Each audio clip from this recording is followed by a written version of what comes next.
I'm Vicki Janowski. I'm the editor of the Greater Wilmington Business Journal, and we want to thank you all for coming today. We made a couple comments. To get this many people in July in Wilmington in one room is no small feat. I think this is the hottest ticket in town this week, so welcome this morning, and congratulations on scoring one. One reason I think there's such high interest is because, as Rob mentioned, there's so much going on significantly in healthcare and healthcare growth for the region. Just to point out a couple of recent developments. Last month, 3 major health systems in North Carolina filed applications with state regulators to add additional beds in New Hanover County. As you know, there's been a lot of discussion about the need for additional capacity in our area. And we are fortunate to have representatives from those 3 health systems here today to fill us in a little bit about what they're proposing to the state. In May, UNCW cleared its first hurdle in trying to build the first public medical school in 50 years in North Carolina.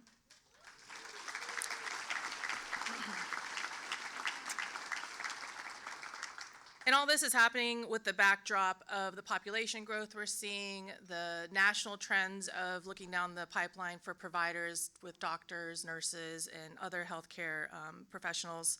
And so the county and the city and the chamber have been working with the school system and the community college and university for a couple years now on what we're going to do with that health talent pipeline and how we're going to recruit those providers to this area. So they've been working on a multi-million-dollar grant-funded initiative, and Natalie today is going to fill us in on the work that's being done there. So any of these topics we could spend the next hour and a half on its own, but we wanted to bring all these threads together and really have a discussion with the people who are going to have a role in what the future of healthcare looks like in our area. As we mentioned in the program, a lot of this is open for you all to ask questions for these folks. So if you look in the program or you want to text your questions to the number 910-264-8955, we'll get to as many of those as we can while we're all together here. So first up, we want to talk about the certificate of need process from the healthcare systems here. And I promised them I wouldn't make them go into the weeds about explaining what the CON is. We have a lot of healthcare representatives here today, but we also have a lot of people who work outside of the healthcare field who probably don't pay attention to CONs, understandably.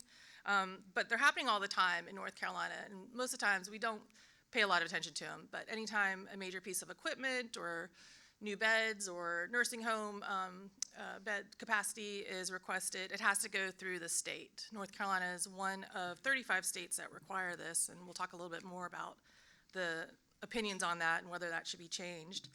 But I'm going to real quickly run through this process with you so you know what's coming up next, and then we'll hear from the health systems about what they want to do with their application. I tried to set this to the tune of how a bill becomes a law, but I'm not that creative, so bear with me for a minute. I'll do it very quickly. But every year, the state creates a state medical facilities plan. So they're looking at demographics and population growth, and the state decides what is needed in each county on all those things I just said, major medical equipment, hospital beds. They make their determination, which they did at the end of last year, and tell each county what additional capacity is needed. Health providers, if they're interested, then put in proposals to fulfill that need. At the end of last year, the state decided that New Hanover County, because of its growth, needs up to 225 acute care beds. So again, this is happening throughout the year in every county. For example, Wake County in that same plan, they said that they needed over 200 beds as well. The major health systems, which through consolidation now represent the health systems we have here, along with Duke Health, are constantly filing applications for those areas that they want to expand in. So in New Hanover County, with those 225 beds, we have Novant, Atrium, and UNC Health, which have put in proposals that are all very different, and they're here to talk a little bit about that. A public hearing has been scheduled in New Hanover County on those proposals for later in August. Appeals processes, by the way, after the state makes a decision by the end of the month, are also very common in these kinds of cases. Sometimes they end up in the court system, and sometimes it's just through the administrative law. But this is kind of the process that happens routinely around the state, and it is now happening here in New Hanover County, which is why we're discussing it. So to start us off and kind of explain what they have put in, I wanted to ask And starting here next to me, to my left, Ernie Bovio, by the way, is president of the Southeastern Coastal Region for UNC Health. In the middle, Steve Smoot is president of the North Carolina and Georgia Division for Advocate Health, which is the parent company for Atrium.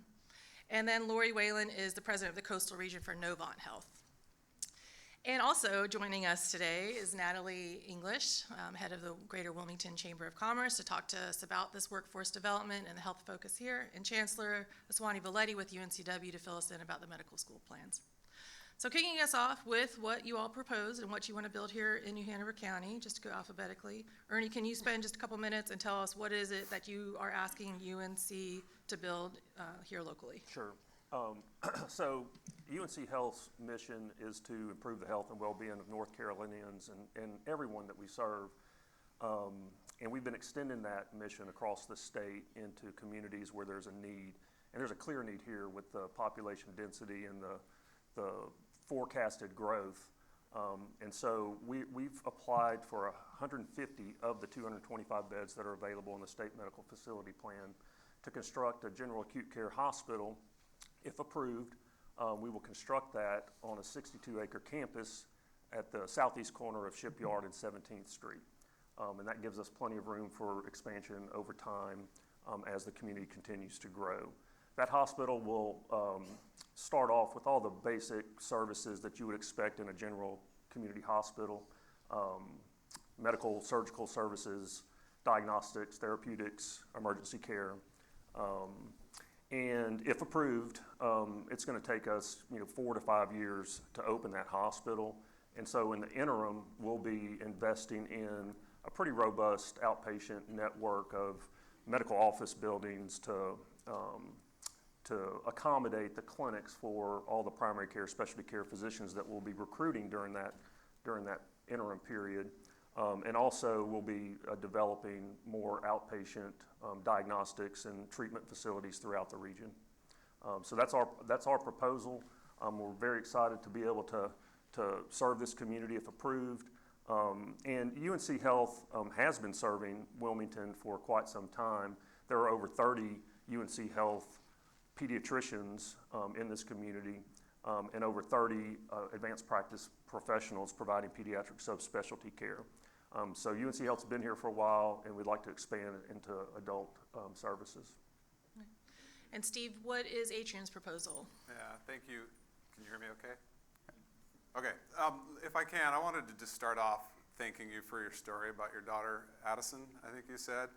Had that same story about 34 years ago, and it's why I got into healthcare. And we actually do these Connect to Purpose, and I didn't think about that until you did that this morning.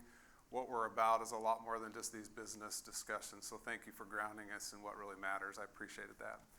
I moved here about a year ago and joined Advocate Healthcare, and my first visit was to come down to Wilmington, and exactly what you've said. This is a vibrant, growing community. It's one of the fastest growing communities in the country, as you know.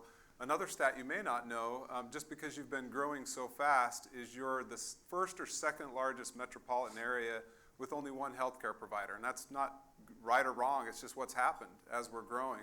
And so it's inevitable that I think you're gonna have a different applications like we've seen. Many of you may wonder, similar to what Ernie said, is this new for Advocate to be in this part of the state? And the reality is we've been here working for nearly 2 decades. We came at the request of what was then New Hanover Regional to help them manage and grow their medical group, taking it from about 35 physicians to over 200 physicians.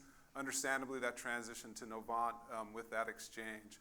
We also have a relationship with Columbus Hospital in Whiteville. Actually, Jason Beck's here with me today, who's our CEO there in Columbus. And so we have a strong presence in this market. And more importantly, we've had a strong commitment to the market. Many of you may remember when Hurricane Florence came through, we immediately deployed all of our air transport, bringing healthcare workers into the hospital, supplies, transporting those that had to be patients out, and for a period of 2 weeks coming and going. We also brought MedOne, our mobile hospital, into the community for 2 weeks, serving this community. Saw over 900 patients, 30 of them had to be transported. Most importantly, 2 new babies were born during that period of time, which was pretty exciting. So this is not new to us. This is really a key part of our market, and we feel like these are patients. As a result of that, we had a lot of hundreds of physicians, nurses, community members reach out, encourage us to apply when the bed need was put out and there was an opportunity for us to apply. We're building a little bit smaller hospital. We've applied for 42 beds.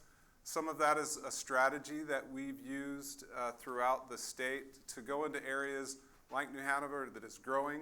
Our location would be in the northern part of the community that is not the level of growth yet, but is quickly growing, as all of you know, and we'll plan to grow with that community. While 42 beds doesn't sound like a lot, in the modern world of healthcare where, and I think most of you will know that, you don't stay in the hospital as much as we used to.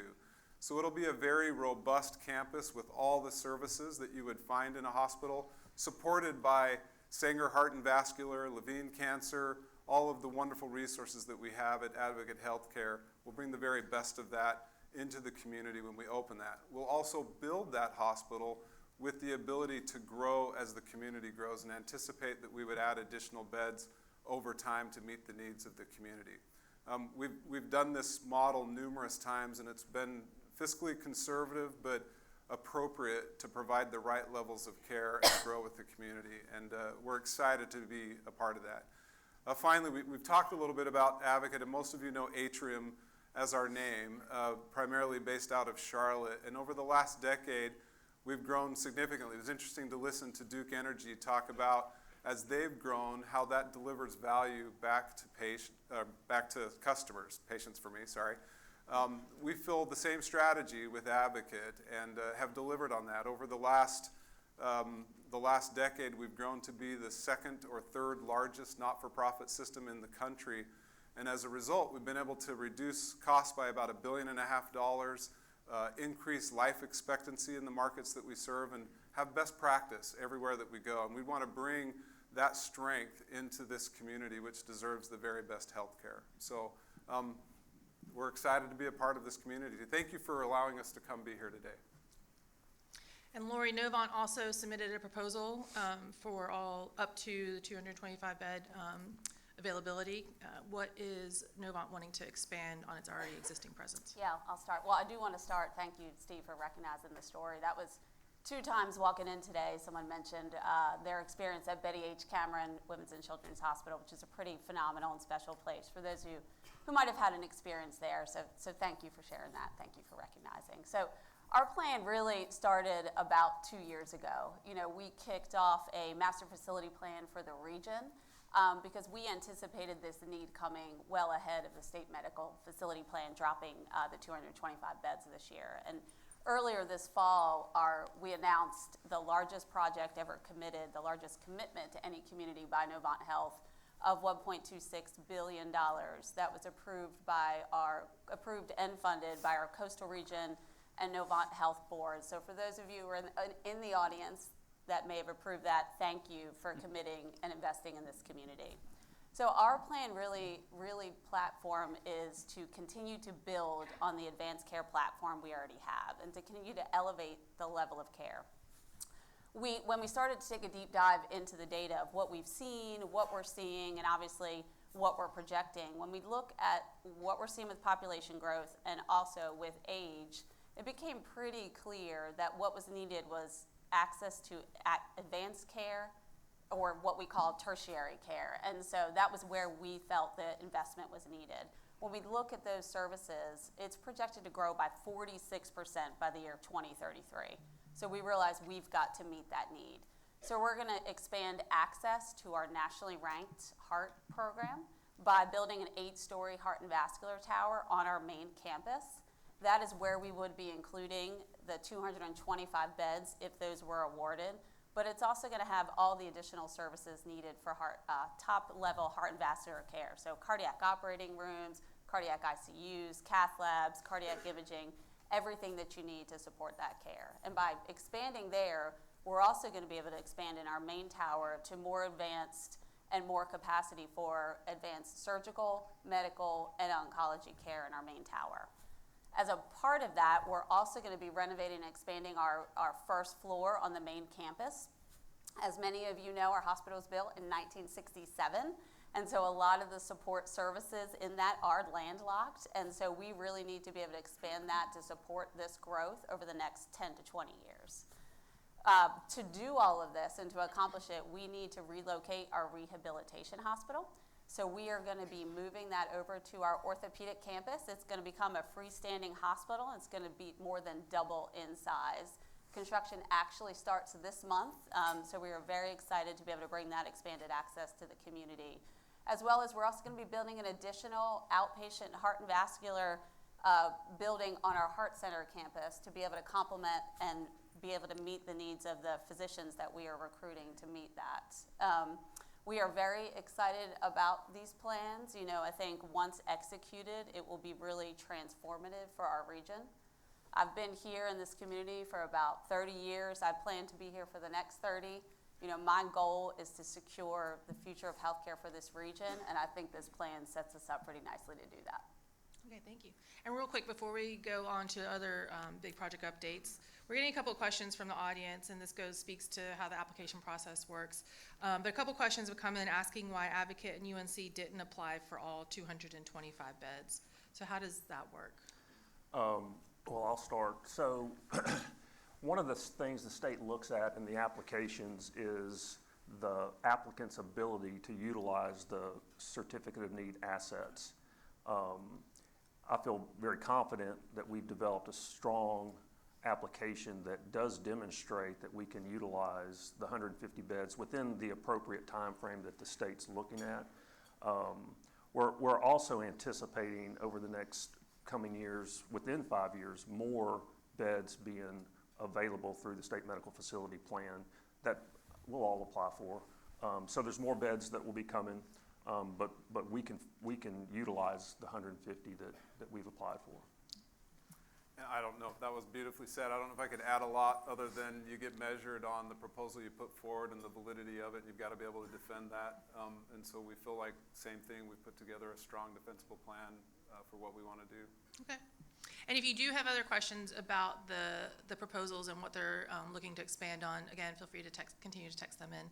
But meanwhile, I also want to hear an update on the medical school and where we stand in that process. Like I said earlier, in May, the Board of Governors with the UNC system said, sure, and now go do the work and figure out the rest. So where is all that at, Chancellor? It's just that easy, you got it. Thank you, Vicki. Good afternoon. Good morning, everybody. It's really heartwarming to hear all the plans of the medical hospitals, et cetera, medical facilities in this area. I'm very grateful to this community because UNCW is born out of and has been serving this community for nearly 80 years. Next year will be our 80-year anniversary. What started out with 237 students, World War veterans coming back, is a world-class research university with over 20,000 students and a full suite of healthcare programs. So when we thought about this area, what this area needs, UNCW has always been very deliberate working with the community. I see a lot of business leaders. All of you hire our students, so thank you all very much. So we work very collaboratively with all the industry partners to see what areas are growing and where is this area going and what needs might we help fill. So that's how we've always done with any program. And looking at the growth of this region, growing 2 to 3% per year compared to 1% state average, looking at the demographics, for those of you who attended the previous Power Breakfast series with Dr. Mushin Gutabi from UNCW, look at the demographic changes in this area. Predominantly the growth is coming at 45 plus, but more important, 55 plus. As a nation, we are an aging nation. And looking at this area and the individuals coming to this area, 55 plus, the need for healthcare is only growing. And so when we looked at the statewide numbers, by 2030, North Carolina is projected to have a deficit of 7,700 physicians, right? When I was talking to the Board of Governors, I told them it's a rhetorical question, but when was the last time you tried to get an appointment with a doctor's office, specialty care, and got something in a reasonable time, right? There's a dearth of healthcare professionals that starts all the way from nurses, goes all the way to the MDs. And so looking at our expertise in terms of the largest RN to BSN program in the state and adding the BSN program, expanding the BSN program, accelerated BSN program, doctorate nursing practice, respiratory therapy, whole suite of healthcare programs. We felt like this is a logical next step, and we put forth a proposal. In addition, the community, we have fantastic philanthropic support. I think I see Dr. Syed there. He and his wife Linda donated $25 million to UNCW to expand the healthcare programs, et cetera. There is tremendous interest from other partners as well. And so looking at where this area is going and how we can help support this area, we felt like the medical school is the next logical step. The Board of Governors have agreed, and they approved us to proceed with the formal planning, hiring the founding dean, and filing an application as a candidate status with the Accreditation Agency Liaison Committee for Medical Education, LCME for short. So that's where we are, and it is excellent to hear all these plans because they all will be constructing billions of dollars worth of infrastructure, but you need a lot of manpower, anywhere from nurses all the way to MDs and anywhere in between, including clinical research, technicians, PAs, PTs, and so on and so forth. So we feel like given our connection and place in this community that is deeply rooted and how we work with this community, we are in a unique position to support all the healthcare needs that are emerging. In fact, I mean, we need a lot more, right? The 225 beds is just now, and this area is continuing to grow. And that means there'll be more and more need. And along with that, UNCW has to grow and support these entities, and I'm very excited about this plan. It is a heavy lift. It is a 2 to 3 year lift, but we're very excited to support this initiative. And Natalie, all the things that we're talking about that's coming up here in terms of patient need, in terms of provider need, you all have been talking for a couple years now, even longer, but the Chamber's been heavily involved in the New Hanover Healthcare Career Partnership Initiative, which grant funded by the endowment. So can you kind of tie these threads together and give us an update on what that initiative's been doing, but also where do you see all these things coalescing together? Well, the coalescing, happens because healthcare and education are considered anchor institutions in any economy. And so we've had those. We've seen significant growth in both our university, our community college. I shouldn't say both, right? We've seen it in university, community college, and in our healthcare system, specifically Novant Health to date. And so we want to continue to invest in those anchor institutions. The workforce, the manpower, as Chancellor Valetti called it, is the only way we can continue to do that. The most amazing collaboration of partners has come together over the last 3.5 or so years, working with the community college, the university, the K-12 system here, and the business community to ensure that we are producing the workforce that we need to take care of ourselves, our people. And so it's amazing to see the progress that has happened. If you'll attend the endowment's public meeting in September, you'll learn a lot more about the details, so we won't go into all of those now, but we've seen significant progress in meeting the need for nurses in this region, right? We're retaining more students in the programming. We're retaining more graduates in our region, and our local employers are employing them. So it's a win, and we're watching Dr. Hill on my team loves to show me this graph where the line of need, posted employment, employees' jobs postings with the success of creating those people to fill them has narrowed. But you guys just heard, right? That graph's gonna expand again. And so we have to keep at it. We started with nursing. Our employers have told us that if we don't create medical assistants, other support personnel, then those nurses will continue to be burned out, right? So we have to work on that part of the workforce. And then most specifically, our employers have said mental health. Not only mental health for our community and ensuring we're producing that workforce, but even more specifically, mental health for the profession itself, ensuring that we are protecting them from burnout. You think about the responsibility our healthcare workforce has for taking care of us and the emotional toll it can take to treat a patient like Addison and take care of her parents as well. And let me ask you one more broad question before we toss it to the audience who has some specifics. Outside of the healthcare industry and those who are working in healthcare, what are y'all's thoughts in terms of the region's economy and how this develops in a way that is beneficial to our overall economy? Wow. So again, they're anchor institutions, and so as the residential population continues to grow, we have to keep up with it in so many places, right? So we need transportation infrastructure, we need housing infrastructure, we need healthcare infrastructure, education infrastructure. As our economic development partners across the region continue to attract or attempt to attract other employers to our region to fill other needs that we might have or wants that we have, healthcare and education are the top two concerns of any employer for their own employment, right? The workforce development for them, and then also, of course, the healthcare for them and their employees. Okay. We have a question from table 48 with Dr. Jennifer Nielsen. Hi, thank you. I had a question for Ernie. I know that Novant has a fairly rigorous infrastructure that extends to the surrounding rural areas as outreach that then feeds into our bigger system here.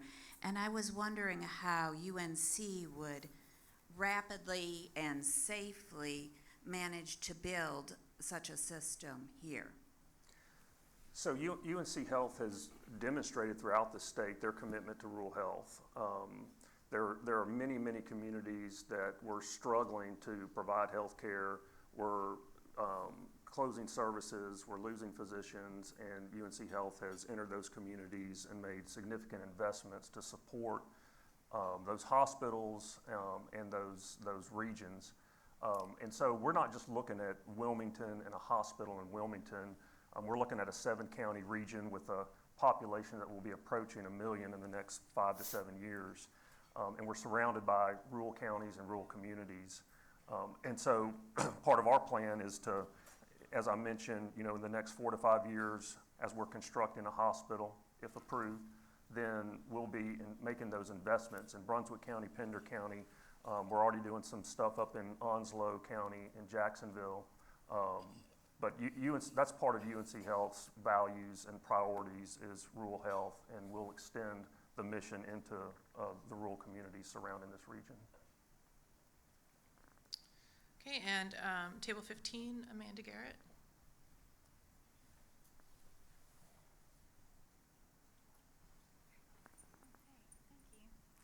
I was just wondering if Atrium had already purchased land to build a new hospital.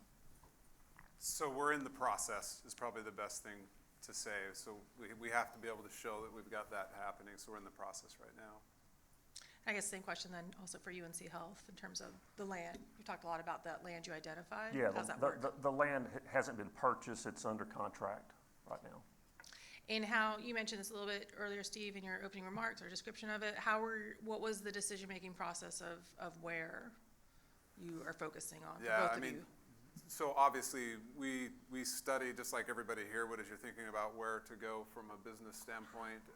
For us, it's not just that; it's access for patients. Where do we think the future growth is going to go?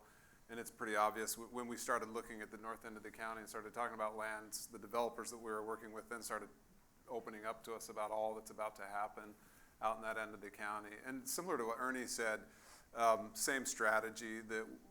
While the hospital is going to take time, if approved, and it would be out there a ways, we'd start developing the other resources and investing in resources to support that so that when the hospital opens, it's ready to go. We've got providers, we've got the outpatient services necessary to support it. And we feel like we feel like we're looking at the right side. I think a lot of you are looking at that part of the county as well for where the future growth is going to go. Okay. And table 29. John Monahan.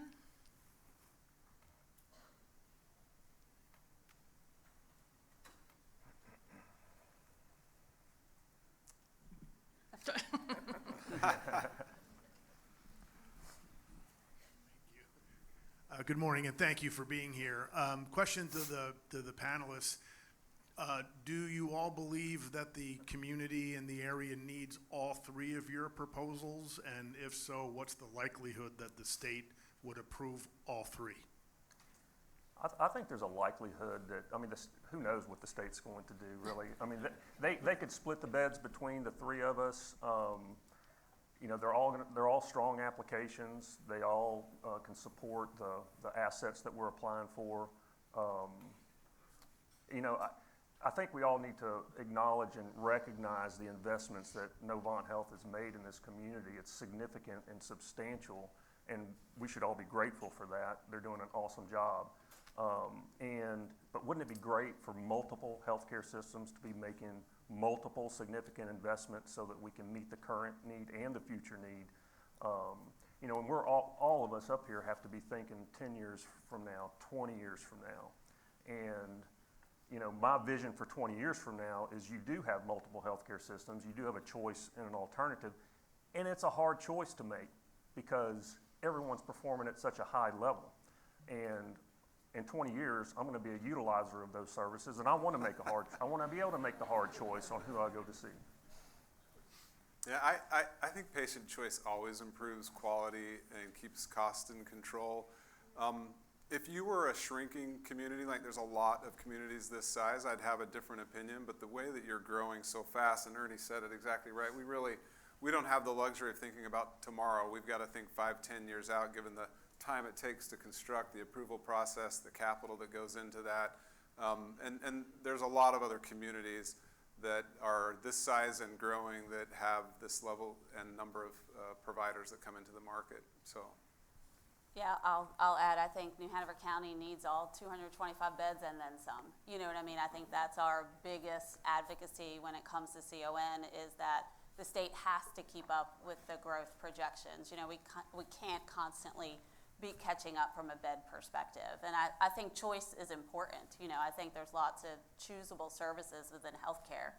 And I think patients should have a choice. And I would argue in our town for lots of services they do. But I think what also matters is when you're the sickest of the sick or when you just had a medical accident or have a heart attack is we've got to get you to the right facility with the infrastructure and in the hands of the skilled expert that can take care of you. So if you've just had a major accident, we want to get you in the hands of the trauma surgeon at the trauma center, and we're going to get you to that facility and get you to us to be able to receive that care.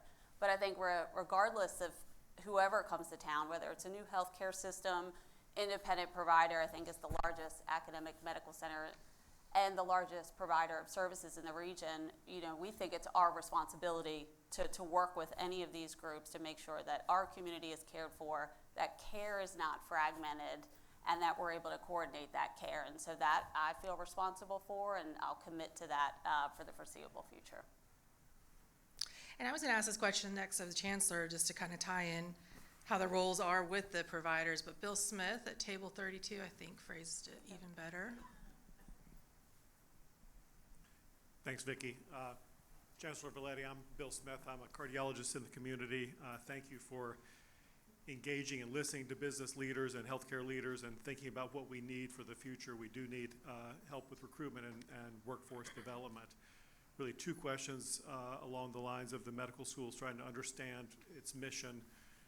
Will it be poised to train the specialists and the advanced care people that we've talked about are needed in this community to provide care to the 1 million or so residents in the surrounding county who are referred to our tertiary medical center?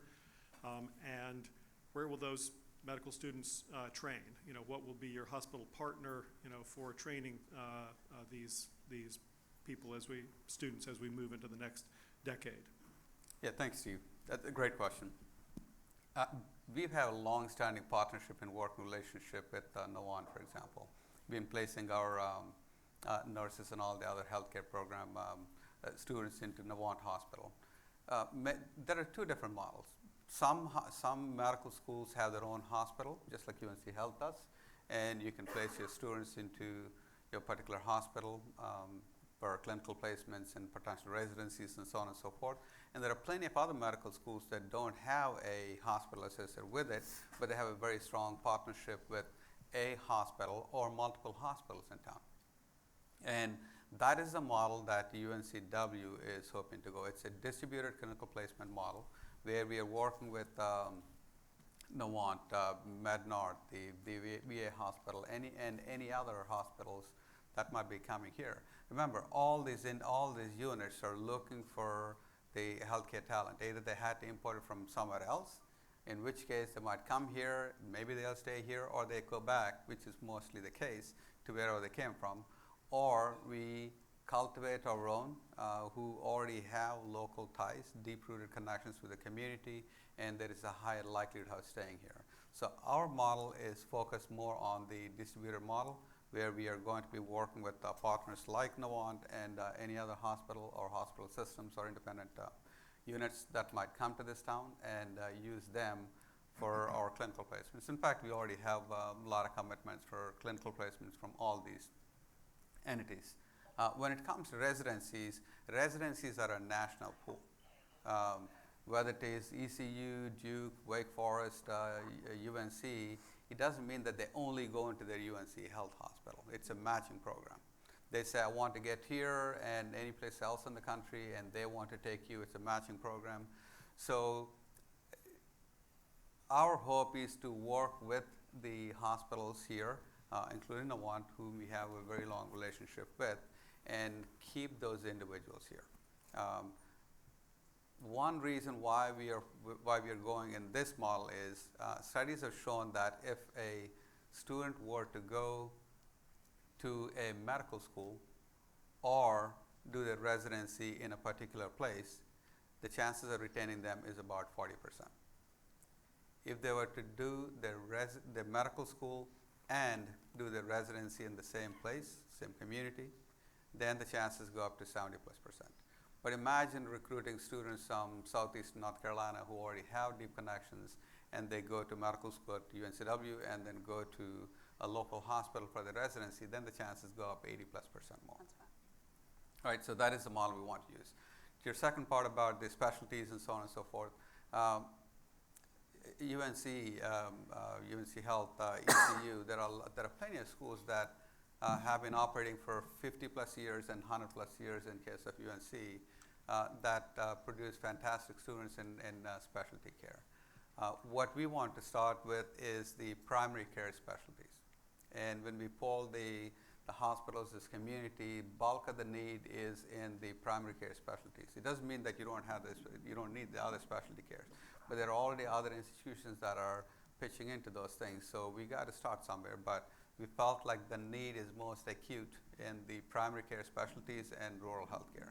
So that is where we want to start and build upon it in the coming years. I'd love to just add two things to that. One, New Hanover Regional Medical Center has been an academic teaching hospital since the day it's opened its doors in 1967 from James Walker.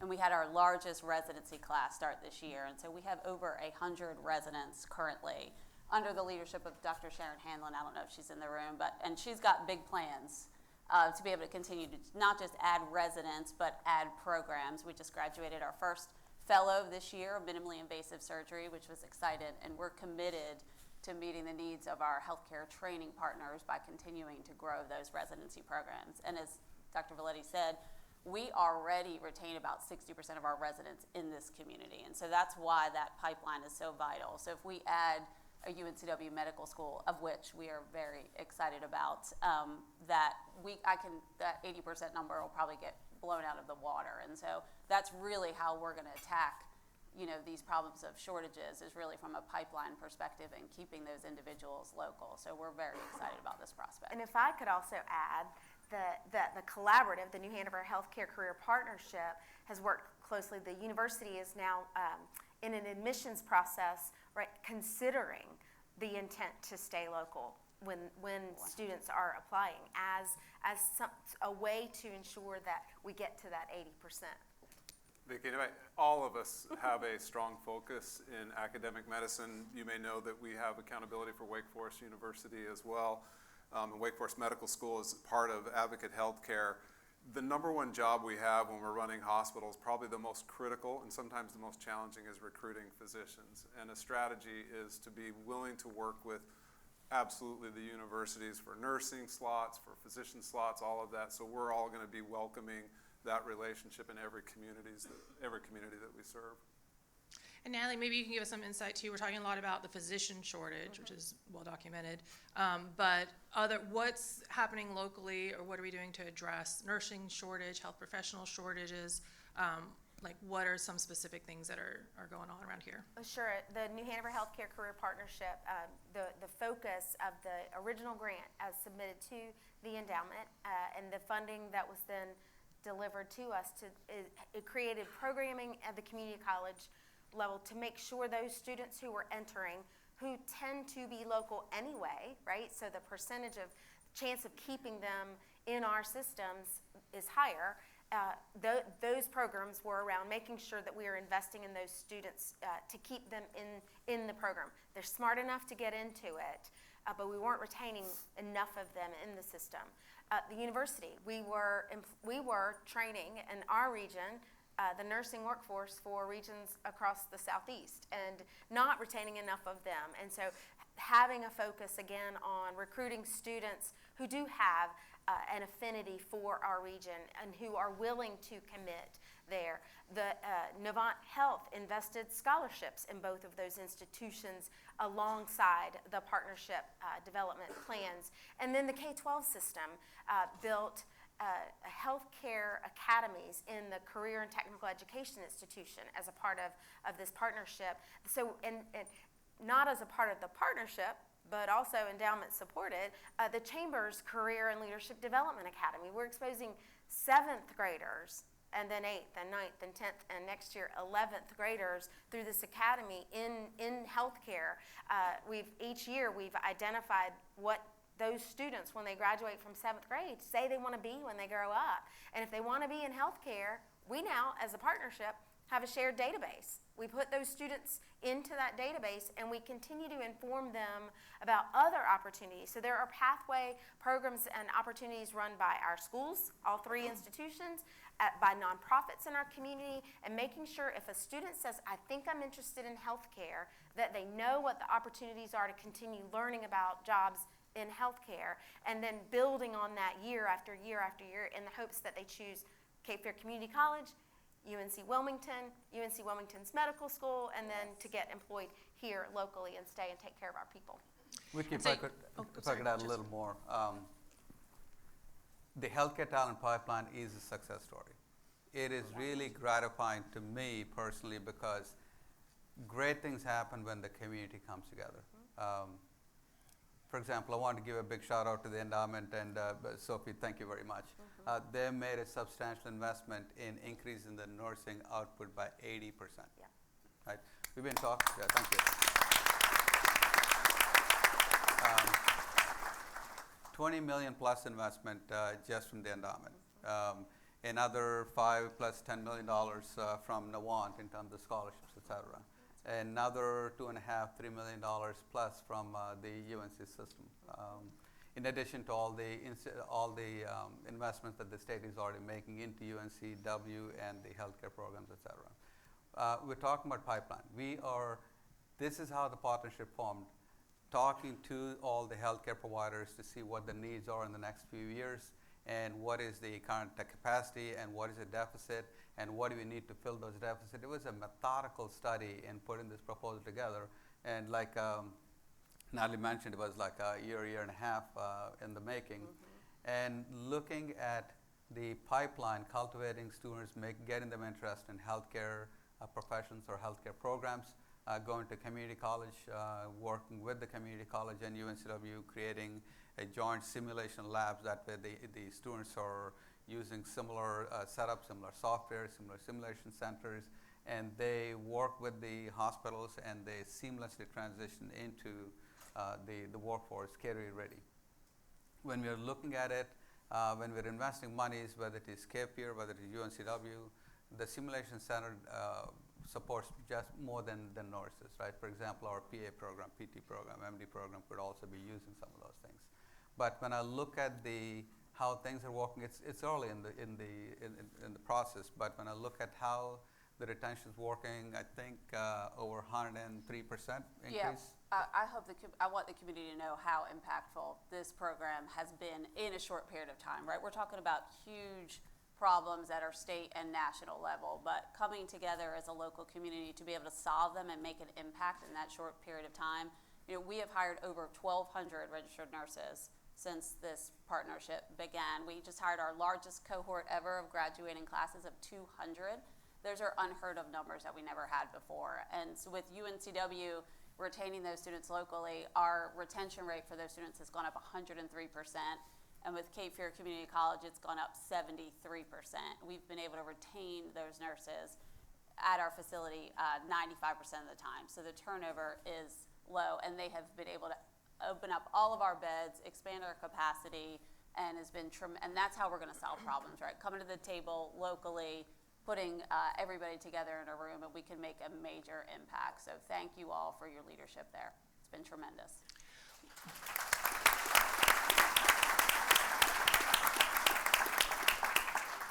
So Natalie and Chancellor, let me ask you that then. What happens next with this program? We mentioned earlier it was funded by $22 million plus grant from the endowment.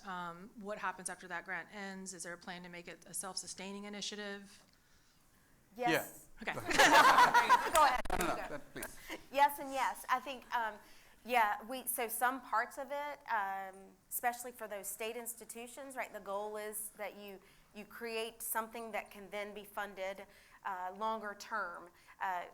Some of you might not understand, I was talking with a representative of Atrium earlier, that the state funds education in arrears. So you almost have to, you have to find the way to get a program started in a lot of cases, prove its success, and then the state funding comes for that position or that program. And so the endowment's funding, the initial funding, was critical for us to build these programs at both of the higher education institutions so that they could work them into their ongoing budgets. I told you, remember the graph I told you Steve keeps showing me over and over again, right, where we've done this, but now we're getting ready to do this again. We are all together as a collaborative continuing to talk about where do we find additional funding. We can't fill that gap only with Cape Fear Community College and UNC Wilmington. We have to think about where can we identify funding to partner with the institutions that are outside New Hanover County who can help us train and develop our future workforce, especially in healthcare. So all of those conversations are happening. We are at about the 2.5-year mark of the initial grant, and the endowment has been unbelievably helpful in helping us focus on what's gone right, what might not have gone the way we thought it should, and how we can continue to evolve so that it is delivering exactly what the numbers that Lori shares with the impact to Novant Health alone, but the part of that our partnership includes an employer collaborative where over 20 healthcare employers in our region are sitting together consistently talking about the needs and identifying how to continue not only investing in the education of that workforce, but also in the retention, as Laurie mentioned, because that's just as important, right? The employers have to keep them. I remember a presentation, Chancellor, to your board of trustees where we were asked pointedly, the Dean Watson and I were asked, so what are you going to do to make sure these employers do the right thing and keep these employees employed? So it's an all-in effort, and it will continue, and we will identify funding, whether it's state, local funding, endowment funding, other foundation funding across the state and across the country. Honestly, this is a need that many are interested in supporting. Yeah, I agree with Natalie. The state funds us in areas. Typically, they fund us. This year's funding is dependent on how many credit hours and the kinds of credit hours a university produced, and it goes into the budget cycle and gets funded. In ideal cases, it's 1 year. In the case of like last fiscal year where we didn't have the budget before, so it's 2 years, and hopefully the money will come. But things that organizations like the endowment or philanthropic support, the way it helps is it kind of jumpstarts some of these things. Right? We could look for a building, construction dollars and stuff that might come a few years down the road, and in the meantime the need is increasing, the delta is increasing. But with the help of endowment, the Novant, UNC system and other things, we could actually jumpstart these programs. As we are producing the credit hours, it goes through the Board of Governors to the state for budget requests, it gets approved as part of the state budget, which did get approved this year. So that's how it gets funded. But we do have a sustainable plan for it. In the meantime, some of the things that the endowment is helping us is with scholarships or cohorted models and other things that will enable the students to be in the classroom, finish their degree, and be in the community. So all these things will also support the retention, which is very critical, right? Retention of these students. And without the partners like this, we won't be able to move as fast as we did. We do have some more audience questions that have come in. I have a couple questions for the health providers that I'll take you guys out of the hot seat and ask, and maybe these are questions people have in their minds, but I'll be the bad guy and ask. And we'll start from Lori on down. So with the applications, one thing Novant here in Wilmington has had to discuss, and you've had to discuss, is what that lack of competition of another major health system here means for the region, both in costs and potentially patient care in some cases.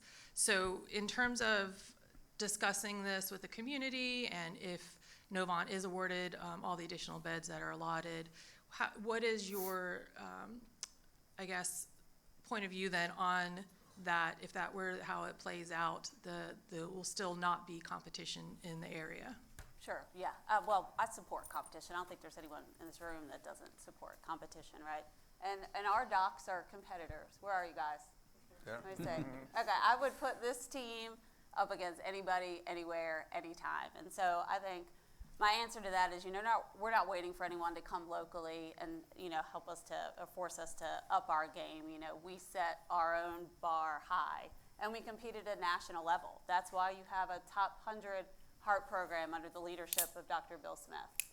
That's why you have a top 4 pediatric hospital in the country under Dr. Mike Jaskolka. That's why you have the top ACO in the country 2 years in a row under Dr. Jeff Warhoftig. And so I just want this community to understand what that means. Jeff James and I know he's in the audience, talk about it all the time, right? The level of medical care in this community that exists in the advanced care, particularly compared to our size, is really unparalleled. And so from our perspective, that's what you can continue to expect us to deliver on and continue so that nobody ever has to leave this community. I know there's been some things put out there, that people are leaving for care, but the data shows that, less than 10% of New Hanover County residents leave this region for inpatient care. And so I think if you compare that across the state, that's some of the lowest numbers. But not only that, we're a destination, right? 50% of patients are coming from Brunswick County to receive care at New Hanover Regional Medical Center, 30% from Columbus, 30% from Onslow. And those are just all totals. When you look at advanced care, those numbers go up to 50 and 60%. So we're a destination on top of that. So from my perspective, that's what you can continue to expect from us, regardless of what other healthcare providers might be in the region. Steve, this is an issue that's outside of our area, but I was curious about Atrium right now is in the middle of a very big discussion with Wake Med in terms of combining their, some of the discussions are similar to what this community had with the sale of New Hanover Regional Medical Center. So one thing I was curious about was if that deal goes through and a lot of resources being poured into the Raleigh market, in terms of future expansions here in Wilmington and wanting to invest more in here, does that pull resources away from what you want your presence to be here in the coast? Oh, no, it's a great question. We would absolutely be committed to this community. So if we're awarded the beds, we'll do what needs to be done to continue to grow with the community. That wouldn't distract us from that. We have the ability to do that. And Ernie, kind of along similar lines in terms of UNC's interest here, until recently, you were running Novant in this region for the coastal region, and this position with UNC running the coastal region for that health system is a new position and a new initiative or new direction for the health system. So as my question would be, what is the interest for UNC here, and what was your personal interest in moving over to UNC? Wow. I said I'd take the hot seat for the audience. You're going to go there. Let's go. Yeah, Vicki. So I spent 10 years of my career with UNC Health before relocating to Wilmington 2.5 years ago and joining Novant. So I know UNC Health, I know the organization, the culture, the mission. And then also my observation over the past couple of years has been that this community has grown to a size where it really does need an alternative and a choice in another healthcare system or two. And so to me, that's exciting. And as we've listened to you and your neighbors, y'all are excited about it as well. And so to be able to bring another healthcare system to this community, to me would be professionally fulfilling. It's exciting and it's energized me. And so for those reasons, it was an easy decision. And UNC's proposal includes involvement with Wilmington Health, correct? So can you tell us a little bit Yeah, about that? And it is that unusual? does. It does. As you know, Wilmington Health is the largest independent multi-specialty group practice in the region. Almost 300 physicians and advanced practice professionals, primary care, specialty care, well-respected, highly regarded, and has demonstrated, Wilmington Health has demonstrated consistently their ability to reduce cost, create value for patients and employers, and improve quality. And those are priorities and values that UNC holds dear. And so it was really a natural to pursue a relationship with Wilmington Health. And so we will be jointly recruiting primary care and specialty care physicians together. We'll be partnering on outpatient facilities throughout the region. And so UNC Health is very fortunate and grateful to be partnering with Wilmington Health. Okay. And speaking of independent physician groups, Dr. Bowers at table 9 has a question along those lines as well.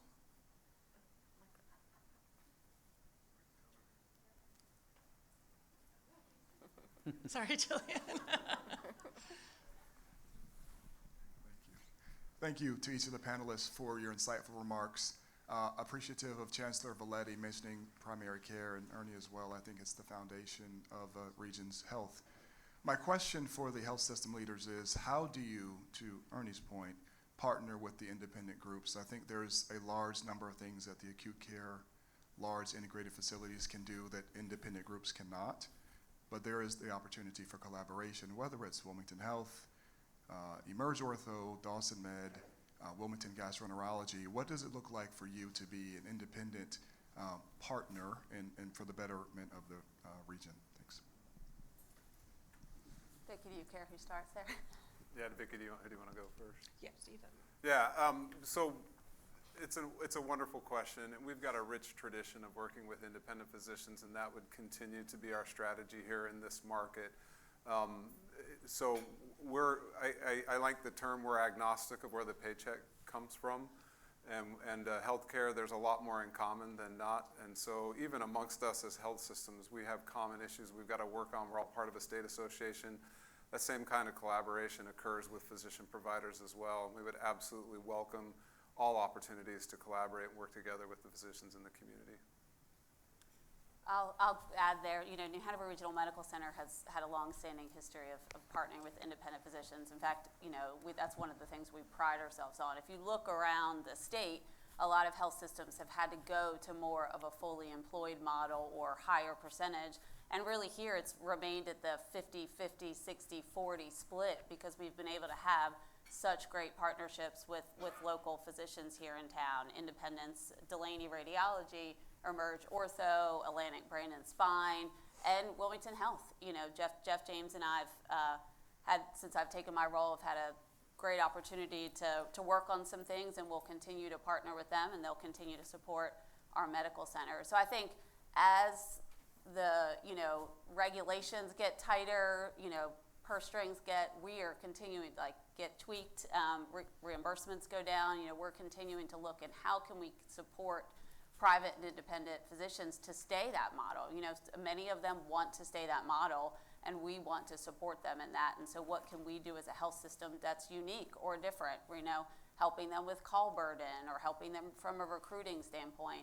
And most of our relationships with independent physicians involve those unique things, and we'll continue to look for opportunities to do so. One reason that we are even discussing this right now is because North Carolina operates under a certificate of need process. I mentioned earlier 35 states do, but they differ in every state. This is a state law. It's constantly changing or being discussed about changing. Legislature this year took out inpatient rehab beds, I believe, correct me if I'm wrong. But the point is, it's constantly being discussed in the court system in North Carolina and in the legislative system. I'm curious, you guys are all going through it, and I let you guys monitor it from policy standpoint. Does anyone have opinions in terms of, in North Carolina system, whether that should continue to be changed on how you guys have to go through this process or dropped completely like in some states? I have a very strong opinion about this, and I'm not supposed to talk about it because it's my opinion, not UNC Health's position. I'm not supposed to talk about it, but I'm going to. So when I moved to North Carolina 12 years ago, most of my life and career has been in Texas. In Texas, there's no CON legislation. So when I arrived in North Carolina, I'm like, what is this? I felt like it was very anti-competitive, restrictive. I think it takes longer to deploy healthcare assets to serve the community. So I've been an outspoken opponent of certificate of need. It's an archaic legislation that was put in place in the 70s to attempt to decrease healthcare costs from continuing to rise. It failed.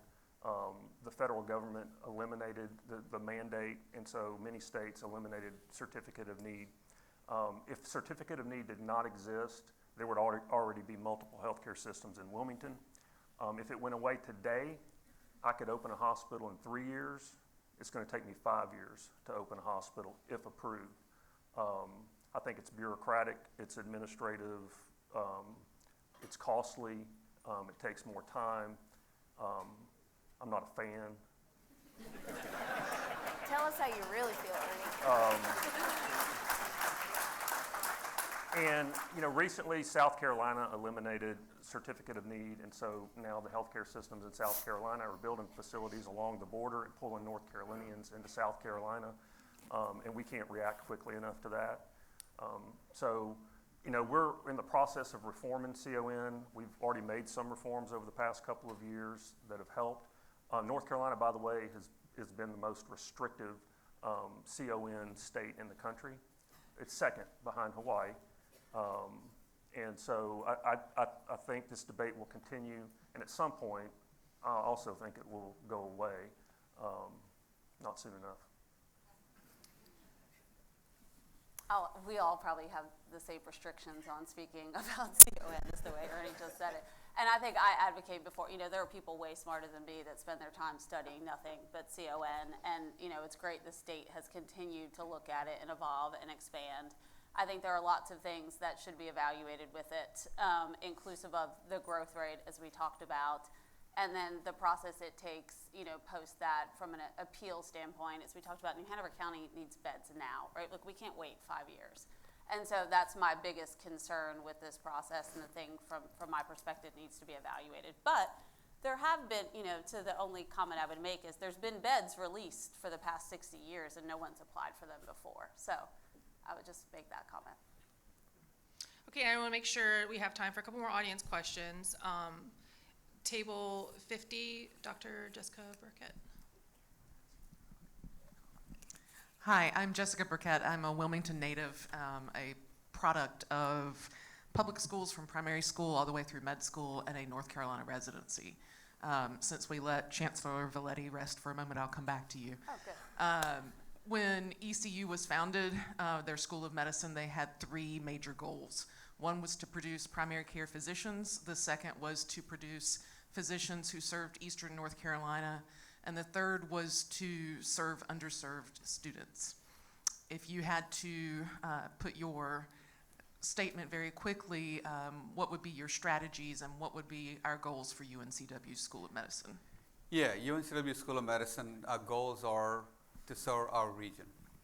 East Carolina does a fantastic job. I think they taken about 80 students, hoping to expand over the next several years. They're trying to cater to the Eastern North Carolina, predominantly more in the north. They have other presence. But when you draw an arc in the middle of the state toward the southeastern corner, not a whole lot of doctors, medical schools, et cetera. Like I said, it's been 50 years, 50 plus years since we had a public medical school. In the meantime, the demand has been growing. So my primary goal is to make sure that we are supporting Southeast North Carolina first and foremost. That is the primary care specialties, rural areas. In Wilmington, we are blessed in the sense that we have a very good amount of doctors per 1,000 residents. Just go 20 minutes northwest, anywhere in this arc of in the arc. It's a paucity of healthcare providers here. So my primary goal is very similar to ECU in the sense that primary care specialties support this area and rural healthcare.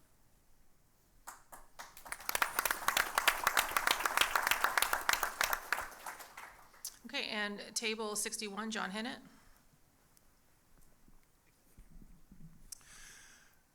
If approved, how long does it take to deliver a hospital? And I guess if disapproved, are you going to support the decision, or are you going to challenge this so that further delays the delivery of the beds? I would say that one of the healthcare systems or multiple healthcare systems up here are not going to be happy with the decision. And what typically happens once that decision is made, then there is an appeal process. So assume that UNC Health is not awarded any beds, or we're awarded 25 beds, something like that, then we would appeal. And then that appeal process, all of us come to the table, we're going to sit down and we're going to have a mediator, and we're going to try to negotiate a settlement. And hopefully we can do that rather quickly. And this is very typical of the CON process. This happens for just about every single CON. There is an appeal because somebody's not happy with the decision. So hopefully we can knock that out pretty quickly and get on with it. But it could drag out. We may not be able to come to an agreement, and then it could get litigated, and that could add years to this process. We all have a common goal to bring more physicians to this community, to bring more healthcare to this community, for the benefit of you and your neighbors. And so, I'm confident that we'll be able to sit down, come to the table, come to a resolution, and be able to support the healthcare needs of the community. From a timeline perspective, everyone has different build times, but our plan is to have the full tower operational by 2030. Good news, we've already have approval to build the tower. We just need the additional inpatient beds to be able to fully fill it up from a capacity standpoint. So as I said, our construction already starts in July on our rehab hospital to move that over. So we feel we're going to be able to put that into circulation the fastest after this process happens. And I think I would just add, Ernie did a nice job describing the process, and we're all friends.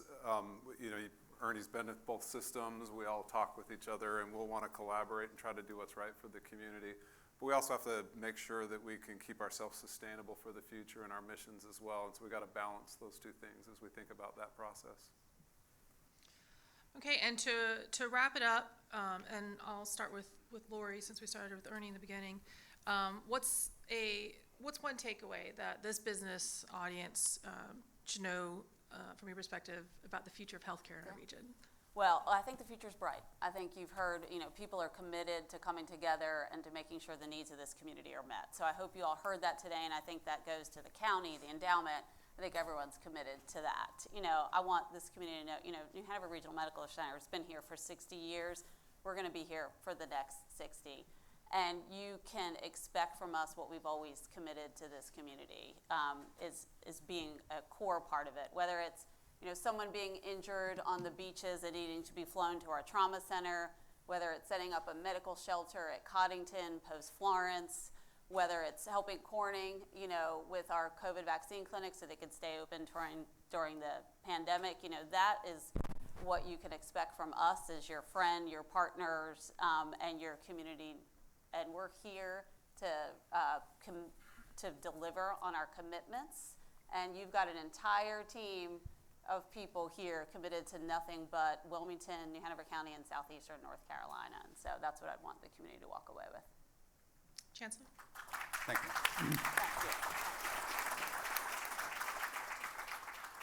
you. UNCW has been and will be an integral part of this community. Beyond that, we are also a huge economic engine. The economic impact of UNCW to this area, I'm talking about Southeast North Carolina, is $1.6 billion per year and $3.2 billion per year to the state. I am very excited with the partnerships, the the potential investment, not only in terms of capital, but also the healthcare resource into this area to meet the needs of this growing area. We're very excited to be a pipeline providing the complete pipeline, anywhere from nurses, respiratory therapists, all the way to MDs and anywhere in between to support this enterprise. Right? When you look at a resident that is retained in this area, $500,000 in economic impact and 3 jobs per year. When you look at retaining a doctor, a physician in this area, it is $3 million and 17 jobs. If you just fast forward, if we want to start at 60 doctors per year, quickly growing to 120 in like 3 years or so. If you just fast forward it and looking at the number of residents, the doctors that are remaining in this area, in addition to all the physical infrastructure and other things we're going to put in, that is an economic impact of $1.5 billion per year to this area. That is like doubling the economic impact of UNCW. I'm very, very excited to be part of that.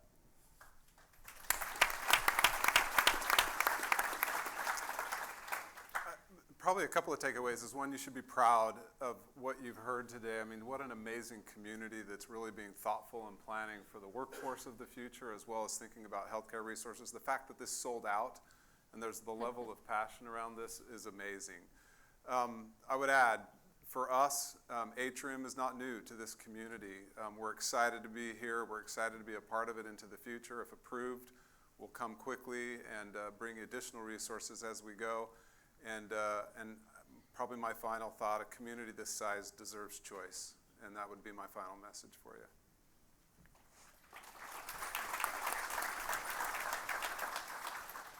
I would say to first reflect on the fact that we are in this room today with this conversation is because leaders in this community said we need to be paying attention to the healthcare system, the education, the workforce development. And so hats off, I have to say, to our county manager and our county commission for agreeing that we needed to have a conversation about how to deliver healthcare in our region. And so thank you to them. And then, so looking forward, think about, again, somebody said the room is full. We're continuing to grow, and it's not, and while there is a higher percentage of growth in our older populations, we're attracting jobs to this region that require younger families to also come. That kind of growth is what will continue to sustain our community, will allow us to continue to look forward 10 and 20 years for what needs to be in place and how the investments need to be. And our collaborative nature, you guys, it's nailing it. And so I say our future is extremely bright. Pam, thank you very much.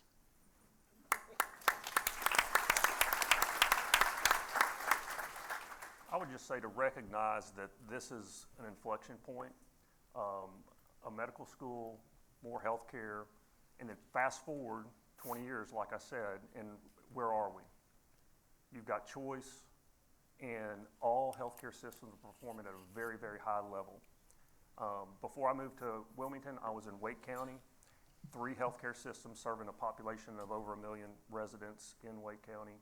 All 3 of those healthcare systems, top tier, top performing. And that's what this community deserves and what I hope that you'll have in the next 10 to 20 years.